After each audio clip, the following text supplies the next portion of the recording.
Have you ever been told that you're, a bit too sensitive or maybe a worrier? Or that you just stay up way too late? Well, what if those weren't actually flaws, but signs of a highly intelligent mind? Today, we're going to dig into the science-backed habits that could be revealing your hidden smarts. I mean, maybe you get your absolute best ideas late at night, or you find yourself totally lost in a daydream while everyone else seems to be focused. If you've ever felt like your internal clock is just a little out of step with the rest of the world, then you are definitely in the right place. And this is the big idea we're exploring today. We're going to completely reframe some of these so-called weird behaviors. See, we're not going to look at them as flaws, but as potential signals of a really powerful and complex mind at work. Okay, let's dive right in with our first habit. It's a trait that, honestly, a lot of people share, but often feel kind of guilty about. And that's staying up late. We're always told that the early bird gets the worm, but science is showing us it might be the night owl that's linked to higher intelligence. Studies looking into our natural sleep-wake cycles, our circadian rhythms, have actually found that people with higher IQ scores are way more likely to be creative and productive long after the sun's gone down.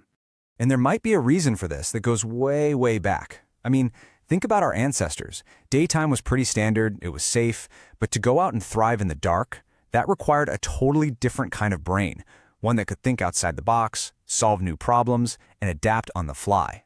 And that kind of mental flexibility, well, that's a huge sign of intelligence.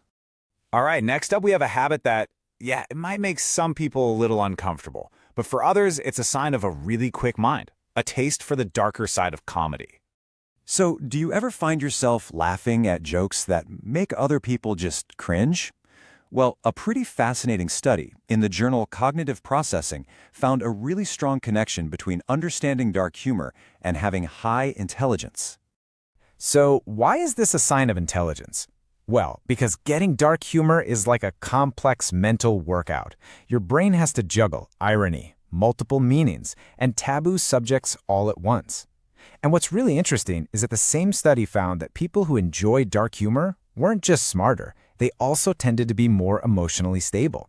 It kind of shows an ability to look at difficult ideas from a distance without getting totally overwhelmed by them. Okay, now for a habit that I'm sure many of us got told off for in school. But what if getting your head out of the clouds was actually a sign of a very active, very efficient mind? Psychological studies actually show that a wandering mind isn't a sign that you're distracted, it's a sign of efficiency. It means your brain is so fast at whatever it's doing, it has extra cognitive power just left over. Think of it like a computer with a ton of RAM. People with a high working memory can literally run these complex daydreams in the background and still keep track of what's happening in the real world. This next habit, this might just be one of the most reliable and scientifically backed signs of true intelligence. And it isn't about how much you know, it's about being aware of how much you don't know. And this just lays it out perfectly.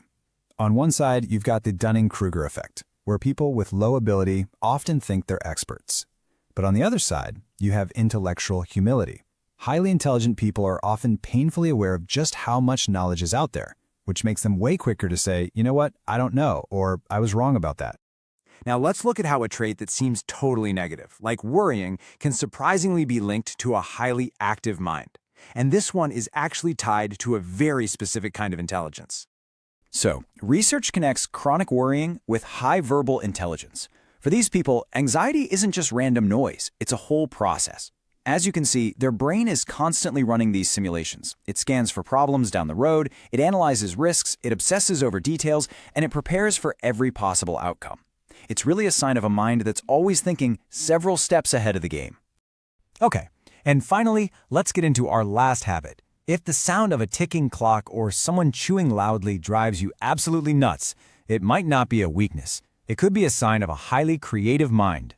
The scientific term for this is leaky sensory gating. See, most brains have a pretty strong filter that blocks out what they decide is irrelevant noise, but studies show that highly creative people often have a weaker filter. Their brains just let more information in. So yeah, that annoying clock might mess with their focus, but it also means their mind is collecting way more raw data from the world around them, giving them more material to build unique and innovative ideas. So let's just recap real quick. We've looked at 6 habits that might seem a little odd on the surface, right? Being a night owl, loving dark humor, daydreaming, admitting what you don't know, worrying a lot, and being really sensitive to noise. Every single one of them, backed by science, points toward a complex, high-performing brain. I think the big takeaway here is that these aren't just random personality quirks. They are often the observable side effects of a brain that processes the world differently, more deeply, and sometimes, yeah, a lot more intensely than the average person's. So, the next time you find yourself wide awake at 2 a.m. with some brilliant idea, or you get lost in a daydream, just remember this. It might just be your brain operating exactly as it was designed to, figuring out how to navigate a world that isn't always built for its unique way of thinking.